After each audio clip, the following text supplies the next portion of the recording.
প্রিয় শিক্ষার্থী সোনামণিরা, আজকের ক্লাসে তোমাদের সবাইকে স্বাগতম। আশা করছি তোমরা সবাই বাড়িতে আছো, সুস্থ আছো এবং নিরাপদ আছো। আমরা আজকে আমাদের চতুর্থ ক্লাসে চলে আসলাম। আশা করছি গত ক্লাসের সমস্যাগুলো তোমরা সবাই সমাধান করে ফেলেছো, যে হোমওয়ার্কগুলো ছিল। তো আমরা এখন আজকের ক্লাস শুরু করব। তো তোমরা সবাই খাতা কলম নিয়ে তৈরি হয়ে যাও। সম্মানিত অভিভাবকগণ, এর ফাঁকে আপনাদের জন্য বলতে চাই, ক্লাস 1 এর গণিত এবং অন্যান্য বিষয়ের ক্লাসগুলো খুব ইজিলি আপনারা আপনাদের হাতের নাগালে পেয়ে যেতে পারেন। ভিডিওগুলো পেতে আপনাদের এই ভিডিওর উপরে আই বাটনে ক্লিক করতে হবে। ক্লিক করলে আপনারা সবগুলো ভিডিও পেয়ে যাবেন। তো এখন আমরা আজকের ক্লাসে প্রবেশ করব। আজকে আমরা করব প্রথম শ্রেণীর গণিত বিষয়ের আমরা বিয়োগ অধ্যায়ের কাজ করব এবং আজকে আমরা অনুশীলনী অঙ্ক নিয়ে কাজ করব। এখানে আমি একটি অঙ্ক দিয়ে রেখেছি। আমরা যে অঙ্ক দিয়ে যোগ করেছিলাম, আমরা এই ধরনের একটি অঙ্ককেই বিয়োগে কনভার্ট করার চেষ্টা করেছি। এখানে অঙ্কটি হচ্ছে এরকম: সুমনের 27টি লাল ফুল এবং 15টি হলুদ ফুল ছিল। সুমনের লাল ফুল কয়টি বেশি ছিল? দুটির মধ্যে পার্থক্য বের করতে বলেছে। এটি আমরা বিয়োগ করব। এখানে আমি একটি লাইনের কিছু অংশের নিচে আমি সাদা দাগ দিয়ে রেখেছি, যে এই অংশটুকু দিয়ে আমরা এই অঙ্কটুকু উত্তর করব। এখানে আমি যে অংশের নিচে সাদা দাগ দিয়েছিলাম, আমি সেই অংশটিকে লিখেছি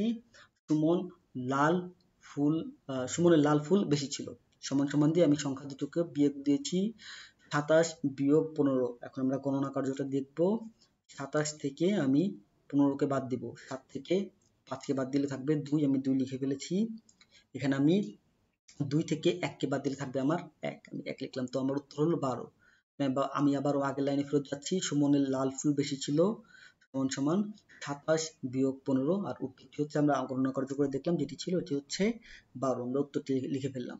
তো এভাবে আমরা এই অঙ্কগুলোকে সলভ করব বন্ধুরা। আমি তোমাদের জন্য বেশ কিছু অঙ্ক এরকম অঙ্কই দিয়েছি বাসায় সলভ করার জন্য। প্রথম অঙ্কটি দেখো, ক নম্বর অঙ্কটি হচ্ছে: রফিকের কাছে 58টি বেলুন ছিল। সে তার ভাইকে 18টি বেলুন দিল।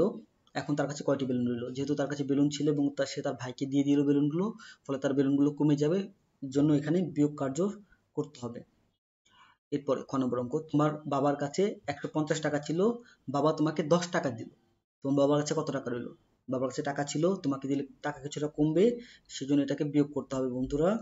শেষ অঙ্কটি আমাদের ক্লাসের নাম দিয়ে করেছি প্রথম অঙ্কটির মতোই। দ্বিতীয় ক্লাসে যে অঙ্কটি করেছিলাম যোগ অঙ্ক, এটিকে শুধু আমি বিয়োগে কনভার্ট করে দিয়েছি। প্রথম শ্রেণীতে 16 জন ছাত্র এবং 12 জন ছাত্রী আছে। ওই শ্রেণীতে ছাত্র ছাত্রীর পার্থক্য বের করতে বলেছি আমি। এখানে থেকে বিয়োগ করলেই খুব ইজিলি তোমরা করতে পারবা। এর সাথে আমাদের আজকের ক্লাস শেষ হয়ে যাচ্ছে। সম্মানিত অভিভাবকগণ, আপনারা এই ভিডিওটি দেখে যদি আপনাদের ভালো মনে হয় বা আপনাদের ভিডিওটি কাজে লাগে, সেক্ষেত্রে আপনারা ভিডিওটিকে অবশ্যই শেয়ার করবেন এবং অন্যান্য ক্লাসের মতো এই ক্লাসেও যদি কোনো প্রকার সমস্যা থাকে, সেক্ষেত্রে সেগুলো আপনারা কমেন্ট সেকশনে জানাবেন। আমরা ট্রাই করব আমাদের লেভেল বেস্ট আপনাদের প্রবলেমগুলো সলভ করে দেওয়ার জন্য। সবাইকে ধন্যবাদ ভিডিওটি দেখার জন্য। সবাই ভালো থাকবেন, সুস্থ থাকবেন। আল্লাহ হাফেজ, আসসালামু আলাইকুম।